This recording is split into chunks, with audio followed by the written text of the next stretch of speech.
À l'heure où vos enfants prennent le chemin de l'école, ont-ils bien petit déjeuner? Dans les quartiers défavorisés, un enfant sur 10 arrive le ventre vide.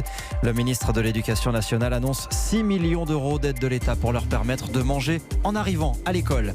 Ce fut l'une des premières promesses faites aux Gilets jaunes, annuler l'augmentation de la CSG pour les petites retraites. La mesure s'applique enfin, les trop perçus sont versés ces jours-ci. La restauration de Notre-Dame, ouvriers et architectes mobilisés jour et nuit. Les vitraux de la nef vont commencer à être retirés. Et puis partager les rêves des grands aviateurs. Mermoz, Saint-Exupéry, les pionniers de l'aéropostale ont désormais leur musée. On vous y emmène à Toulouse. 8h12, Vincent Hervouette, le nettoyage de l'oligarchie financière en Algérie.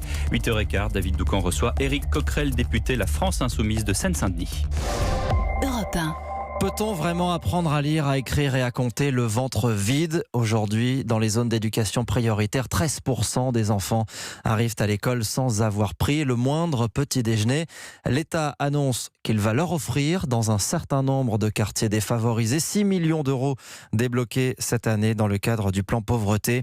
Le ministre de l'Éducation nationale, Jean-Michel Blanquer, est attendu ce matin dans une école de l'Oise à Pont-Sainte-Maxence. Yasmina Katou, vous êtes sur place. Et dans cette commune, c'est le maire qui a devancé le ministre. Il finance déjà ces petits déjeuners à l'école depuis la dernière rentrée. Exactement. Pain beurré, lait, jus de fruits. Près de 200 élèves de Pont-Sainte-Maxence dégustent ce petit déjeuner entre 8h15 et 8h45 2 fois par semaine. Une aubaine pour Alicia, 7 ans. Le matin, le temps lui est compté. Des fois, on est pressé, donc je prends que un verre de jus. Et parfois, le matin, j'ai un petit creux.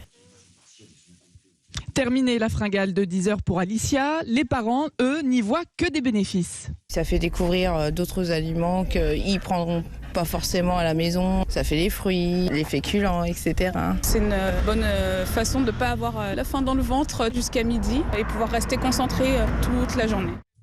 Autant d'avantages pour les parents et les enfants. Une mesure nécessaire pour Arnaud Dumontier, maire de Pont-Sainte-Maxence, même si cela représente un certain coût. Un trimestre pour 2 écoles, à raison de 2 petits déjeuners par semaine, nous coûte 3 000 euros.